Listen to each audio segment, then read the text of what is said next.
오늘 우리 읽은 시편 126편은 이스라엘 백성들이 바벨론의 포로로 끌려가서 거기서 많은 고생하다가 그 포로에서 그 자유함을 얻어서 다시 예루살렘에 돌아와서 이제 성전에 올라가면서 하나님을 찬송한 내용입니다.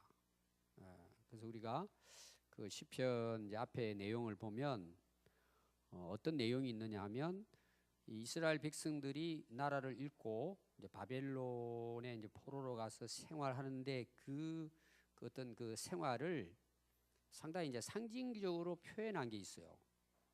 그게 뭐냐 하면 그들의 수금을 버드나무 꼭대기 다 매달았다, 그런 내용이 있습니다.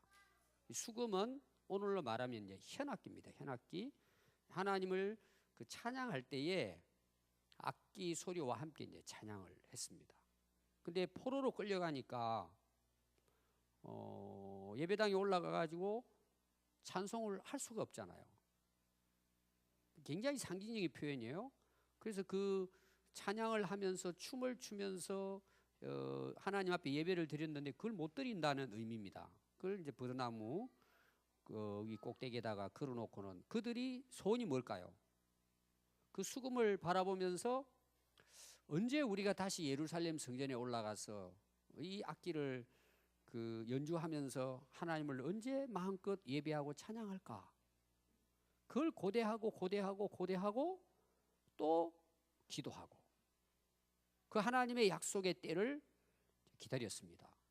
그런데 갑자기 뭐 이렇게 좀 조짐이 있다든지 징조가 있어가지고 이 그 포로에서 돌아온 것이 아니라 그냥 한 순간에 하룻밤 사이에 순간적으로 그 바벨론을 점령했던 페르시아의 고레스 왕이라는 왕이 이스라엘 백성들의 자유를 선포합니다.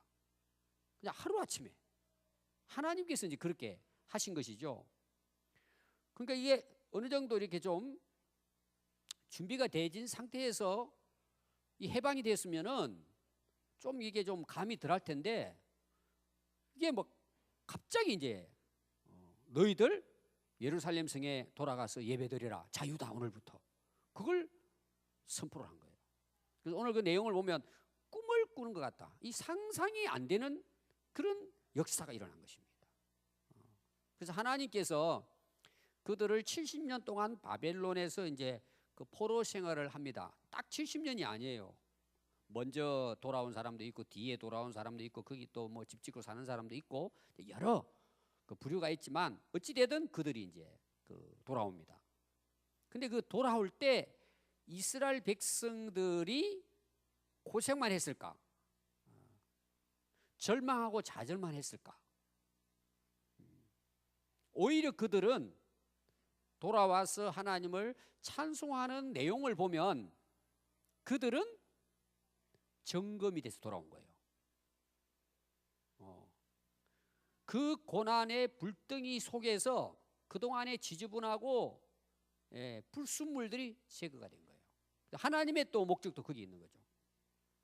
완전히 새로운 모습으로 옛날의 그 구습을 다 이제 제거된 상태에서 정말 빛나는 하나님의 거룩한 백성으로 연단을 받아가지고 돌아옵니다. 그리고 하나님 앞에 뭐예요? 찬양을 올려드리는 거예요. 전에 부르지 않았던 찬송이에요. 전에 드리지 않았던 예배인 거예요. 완전히 새로운 모습으로 달라진 것입니다. 오늘날도 우리의 삶의 변화가 가장 확실하게 나타나는 증거, 그게 뭘까요? 예배입니다. 하나님 앞에 내가 어떤 모습으로 어떤 자세로 하나님께 나가고 있는가, 그것이 자기의 가장 확실한 변화입니다. 그 자기만이 아는 거예요. 그러면요, 전에 악기 치면서 찬양했던 것하고 완전히 그 고난 속에서 단련이 되고 사람이 변화되고 난 다음에 하나님을 찬양하는 것하고는 전혀 다른 거예요. 하나님 받으실 때도 전혀 다른 거예요. 그래서 오늘 특징이 뭐냐 그러면은 너무 기쁘고 즐겁다 이거예요. 이건 뭐 상상을 못하는 거예요. 꿈만 꾸는 것 같아요. 이게 진짜 꿈이냐 생시냐. 그러면서 막 그 입에 오늘 그 말씀 보면은 거기 2절에 이렇게 나와요. 그때에 우리 입에는 그냥 웃었다 이게 아닙니다. 웃음이 가득한 거예요. 또 우리 혀에는 찬양이 나왔다 이게 아니고 찬양이 차고 넘쳤습니다. 이거는 우리가 상상할 수 없는 하나님을 향한 예배와 찬송입니다. 그냥 우리가 일반적으로 그동안 그냥 1년 20년 뭐 오랫동안 다녔을 때 그 찬송이 아니고 용광로에 들어갔다 나온 사람들의 찬송이에요. 진짜 말 그대로 찬송이에요. 여기에 강조하는 게 뭡니까? 웃음이 가득하고 내 혀에는 찬송이 차버린 거예요. 다 다른 게 안 들어간 거예요. 100% 하나님 앞에. 언제 이게 가능할까요? 용광로에 들어갔다 나와 봐야 돼요. 그러니까 고난이 우리에게는요 엄청난 복입니다. 그 고난의 과정은 굉장히 힘들지만 여러분 우리 인간이 변화되는 것은 고난을 통해야 가능해요. 그건 누구나 다 마찬가지예요. 여러분들이 지금 살만하고요 아무 문제 없이 하나님 은혜로 사니까 찬양을 불러도 그냥 리더하는 집사님만 은혜가 충만하지 앉아있는 사람은 그냥 뭐. 근데 용광로 들어갔다 나오면요 교회당 들어올 때부터 계단 올라올 때부터 눈물이야. 마음으로 너무 감격스러운 거야 막. 이게 내가 정말 이게 지금 꿈이냐 이게. 내가 오늘 건강해서 교회당에 나온다니. 그건 용광로에 들어가 봐야 돼요. 진짜 고난을 통과해 봐야 돼요. 그러지 않고는 우리가 이 하나님의 은혜를 진짜 마음으로 느끼지 못해요. 그렇게 하고 여러분들이 다 와서 예배당에 앉아 보십시오. 뭔 뒷구석에 앉아가 장난해요. 이 비싼 스페셜 여기 다 나를 위해 여기 있구나 나오는 거예요. 누가 시키지 않아도 그렇게 되는 거예요. 그거는 그렇게 돼. 그리고 찬양하죠. 왜 이렇게 찬양 가사가 다 나를 위한 거예요. 이게 오는 거야 마음으로. 그리고 오늘 또 젊은 우리 구여전도에 그 기도했잖아요. 그 기도가 내 기도로 들리는 거야. 기도도 감동이 돼요. 설교도 잘하고 못하고가 아니라 하나님의 음성으로 들리는 귀가 열리는 거예요. 그중에 여러분 다 우리에게 주시는 말씀이 있잖아요. 그것이 오늘 이 찬송이에요. 그럼 저는 이 찬송을 통해서 그리스도인의 가정, 우리가 진짜 예수 믿고 구원받은 가정이라면 그 가정이 어때야 될까라는 거예요. 똑같아요. 포로 때에 돌아온 그 이스라엘 백성들의 모습이나 그리스도 안에 구원받은 가족들이 함께 가정에서 살아가는 거나 똑같다고 저는 보는 거예요. 그럼 특징이 뭘까요? 똑같습니다. 오늘 2절 말씀. 입에는 뭐가 가득해요? 웃음이 가득. 입에 웃음이. 그러면 웃음이 가득하면 입에서 뭐가 나와요? 예? 찬송. 그건 그 다음이고. 웃음이 내 안에 가득해요. 그럼 무슨 말 할 것 같아요? 승질내요? 욕해요? 막 비방하고. 꼭 여러분들이 이 가정이 안 좋은 가정은요 꼭 꼬투리만 보여요. 남편이 그렇게 훌륭한데도 꼭 안 좋은 것만. 희한해요. 애들도 참 착해요. 근데 꼭 그 안 좋은 거 그걸 가지고 애들을 괴롭혀요. 건강하게 살아주는 것에도 감사하고 교회 나오는 것에도 감사하고 감사할 거리가 많은데 맨날 투정이야. 왜? 이게 안 찬 거야. 웃음이. 그 기쁨이 안 차 있는 거야. 그 다음에 이제 우리 근사님 말씀했죠. 찬송이 넘치는 거야. 찬송이 그냥 넘치는 게 뭐야? 찼다는 거야. 오늘 여러분들이 딱 이 두 말씀을 생각하면서 여러분들의 가정을 한번 진단해 봐요. 웃음소리가 많은지 또 뭐예요? 찬송의 소리가 넘치는지 여러분 가정을 한번 돌아봐요. 여러분. 아니 뭐 다른 사람 생각하지 말고 내 모습 가정에서 가정에서 내 입술, 내 모습이 어떠한지 봐요. 애들한테, 남편한테, 아내한테, 부모님에게. 우리 가정 안에서, 그리스도인의 가정인데 안에서 어떤 말을 하는가? 웃음이 가득하고 노래가 가득하고 찬송이 가득한가? 여러분 그거 확실한 거 아닙니까? 그거 거짓말 할 수 없잖아요. 밖에 나가서야 막 웃고 뭐 웃는 체 하고 또 행복한 체 하고 막 웃고 교회 와서 하는데 진짜 집에서 애들하고 있으면서 그냥 너무 감사한 거야. 우리 가정이 다 예수 믿었다니, 사단 마귀로부터, 제약으로부터 우리가 자연을 얻었구나, 해방되었구나. 생각만 하면 감사한 거죠. 찬송이 넘치고. 여러분 그게 가정교육이에요. 그 애들이 그 은혜의 강물 가운데 마시면서 산다고 생각해 봐요. 기가 막힌 축복이죠, 자녀들이. 그리고 여러분 보세요. 우리 그 성도들이 가정에서 그렇게 살잖아요. 밖에 나가면 얼마나 힘들고 어려운 게 많아요. 다 이겨내, 다 이겨내. 내 그 기쁨과 그 감격을 세상이 빼앗아갈 수 없어요. 내가 세상을 바꿔놓는 거예요. 능력이에요. 여러분 웃는 것, 웃으면 즐겁고 복이 온다 그러잖아요. 우리의 찬송은 능력이에요. 어둠의 역사도 물리치는 거예요. 그래서 여러분 성경 말씀 보면 이런 말씀이 나와요. 히브리서 13장 15절에 보니까 그러므로 우리는 예수로 말미암아 항상 찬송의 제사를 하나님께 드리자.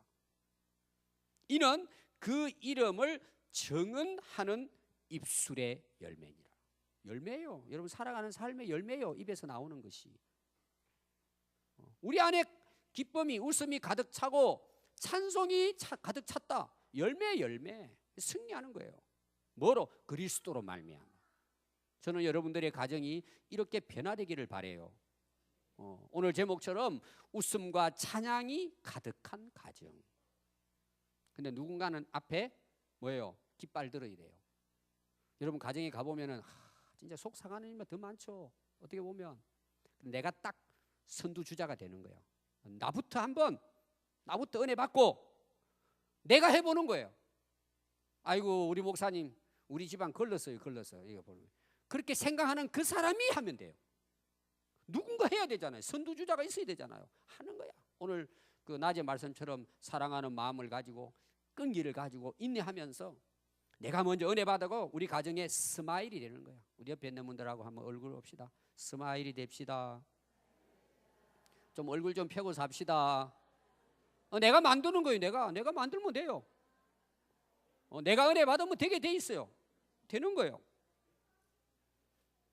갈라디아서 5장 16절에 항상 기뻐하라, 쉬지 말고 기도하라, 범사에 감사하라. 이것이 그리스도 예수 안에서 너희를 향하신 하나님의 뜻이에요. 우리가 진짜 그리스도를 믿고 거듭났다면 너희들 항상 기뻐하는 것이 하나님 뜻이라는 거예요. 뭐 봉사하고 이런 것도 중요하지만 우리가 그리스도 안에서 기쁨으로 사는 것이 하나님께 영광이 되는 거예요. 그게 영광이 되는 거예요. 회사 나가 보십시오. 여러분들 정말 그렇게 하지 마요. 한 주간 지나면서 다 고생을 하지만 좀 회사 나가서 웃으십시오. 꼭 세상 사람들처럼 뭐가 좀 내게 안 맞다고 다른 사람 막 회사 비방하고 누구 뭐 이렇게 하면은 여러분 그냥 웃으세요. 기쁘게 좀. 그럼 사람들이 뭐라 그래? 처음엔 정신 나간 사람이라 그래요. 근데 그 사람이 리더가 되는 나중에 얼마나 멋있어요. 이게 입술의 열매라니까요. 그리스도 뜻 안에 살아가는 그리스도인의 진짜 삶이라니까요. 그래서 여러분들이요 오늘부터 한번 딱 마음에 오늘 이 말씀 들어보면 마음에 작정하십시오. 우리 가정을 통해서 절대 시끄러운 소리나 싸우는 소리나 고함 지르는 소리나 애통하는 소리가 나가지 않고 노래 소리가, 찬송의 소리가, 기쁨의 소리가 우리 가정의 문틈으로 이웃으로 흘러 넘쳐서 야 저분들은 왜 이렇게 행복하냐? 아 보니까 평안교회 다니는 분들이구나. 교회를 보니까. 여러분 그게 간접적으로 전도가 안 되겠습니까? 직장 가가지고도 당신은 그게 힘들어 죽겠네. 왜 웃고 다녀? 우리 예수 믿고 구원받아 천국 가는 거야. 너무 기쁘고 즐거워. 뭐 이런 거 해낼 수 있지. 여러분 사회 너무 비방하지 마십시오. 그리스도인이 희망이 될 수 있어요. 웃고 그냥 뭐 좀 속이 좀 상한 거 얼마나 많아요. 솔직히 살아가다 보면. 그럼 우리는 그거 이겨야 되는 거예요. 여러분 그렇게 살면 우리 가정이 어떻게 될까요? 천국이 안 되겠습니까?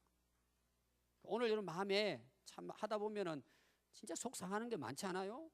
속 썩이는 것도 많고 사실 보면은. 그러나 우리는 뭐예요?